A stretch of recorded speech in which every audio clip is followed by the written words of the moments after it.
Mahilig ka bang mag-adventure ride, panik sa bundok tapos tawid ilog? Or kahit mag-Philippine Loop ka pa, baka ito na yung tamang motorsiklo na para sa'yo. Silipin natin ngayong araw ang bago ng Honda na Transalp 750.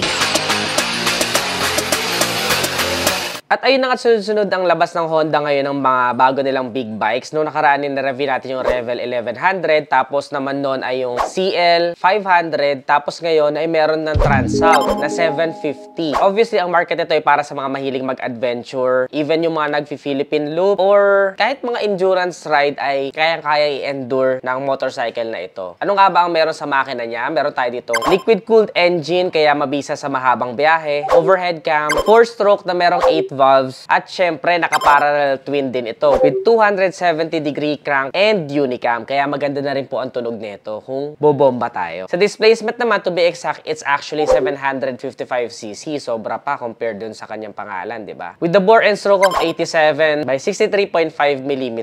Ngayon, pagdating sa compression ratio, 11:1 ito. At sa maximum power or yung kayang ibuga, we can expect 67.5 kilowatts at 9,500 RPM, habang meron naman itong maximum torque na 74.6 Nm at 7,250 RPM. So obviously, nasa right side lang yung kanyang power and torque output. Hindi sobrang lakas, hindi rin sobrang hina. Good for touring and adventure. Yun nga lamang, sad to say, may kataasan po ang motorsiklo na ito. So para sa akin na may height na 5'4", hindi ko po abot ang motorsiklo na ito. Kung medyo experienced rider ka na at sanay ka na sa matataas na motor, kaya mo pa rin naman itong imaneho. Yun nga lang, yung tinatawag nila na one leg or laglag yung isang paa, lalong-lalo na kapag nag-traffic. Pero kapag umaandar naman na, it's actually really good and fun to drive. Dahil meron po itong seat height na 855 mm.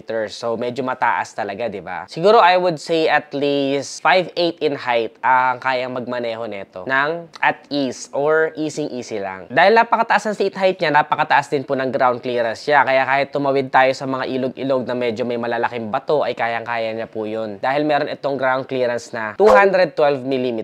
Ngayon, for the weight naman, it is 208 kilograms. Actually, medyo magaan na to for an adventure bike. And sapat na yan para lapat na lapat pa rin tayo sa lupa, even when we're doing high speeds. Para naman sa kanyang frame, matibay din to na naka-diamond steel frame. At sa mga nagtatanong, naka-chain drive ito dahil manual transmission po ito na merong 6-speed at wet multi-plate clutch. For the turning radius naman, meron tayo ditong 2.6 meters and a wheelbase of 1,561 mm. Ngayon, pagdating naman sa dimensions, meron tayo ditong length na 2,316 mm, width na 842 mm, at height na 1,452 mm.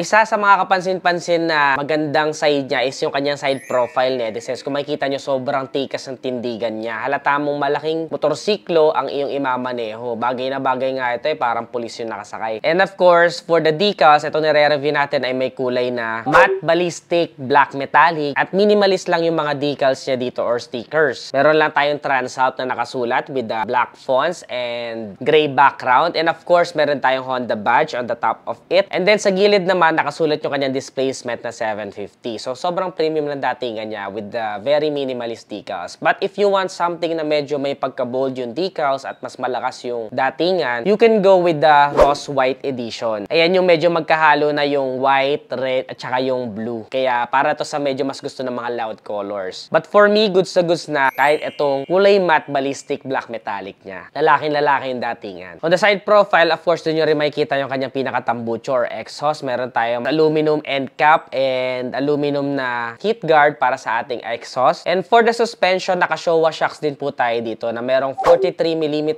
upside down fork na 200 mm yung travel. So, kilala naman natin ang Showa. Pagdating sa mga shocks, kilalang brand ito, kaya maganda yung feedback niya, especially on bumpy roads. On the rear suspension naman, meron tayo ditong monoshock damper or ProLink swing arm na meron namang 190 mm na travel. So, napakalaki din ng kanyang travel. Nakakailanganin natin, lalong-lalo na kung mag-off-road tayo ng bahagya or trail. Syempre, kapansin-pansin din yung kanyang malaking gulong na discs. At kung makikita ninyo ay naka-Rayos trim tayo dito at nag-i-indicate yun na talagang matibay at pang off-road itong motorsiklo na ito. Sa front, meron tayong tire size na 90 by 90 by by 21. At sa rear naman, mas malaki na merong 150 by 70 R18. So sa wheels, pansin natin na mas malaki yung nasa unahan pagdating sa pinaka-wheel size niya para medyo mas nakaangat yung effect niya at kayang-kayang sagasaan yung mga bato-bato sa dadaanan. And of course, hindi mawawala, naka-naked handlebar din tayo kaya rugged na rugged yung kanyang feels. At that same time, naka-fully digital meter panel na po tayo with all the information that you need. At mind you guys, DFT display na rin po ang isang ito. Of course, for the security system, kagaya nung previous natin na review ay naka-HISS na rin po tayo or Honda Ignition Security System that will simply turn off the engine and remove the ignition key. Yung kanya namang headlight sense ay LED na rin po, pati na rin yung kanyang tail light. Kung mapapansin nyo, yung kanyang turn signals nakalitaw sa magkabilang gilid na napaka-porma din. And ito yung mga turn signals na talagang tatak Honda. Even sa Honda Click, I think ganito yung nakikita ko na turn signals eh. And of course, meron din tayong windshield para na din mapigilan natin na bugbog sarado tayo sa hangin dahil dudulas lang yung hangin kapag ka nagta-travel na tayo. It is also clear. So, kita mo pa rin yung kalsada kahit medyo mataas yung windshield niya. And of course, magiging mas maporma pa to kung kakabitan nyo ng mga handguards, diba? Para mas pang off-road na yung datingan niya kapag ganun. For the side mirrors, it is actually on the regular side. At halatang-halata mo rin yung napakalaking gulong niya na nag-complement yung pinakatapalodo niya or fender sa unahan with some reflectors, of course, added visibility sa atin at night. For the braking system naman, sa front ay meron tayong dual 310mm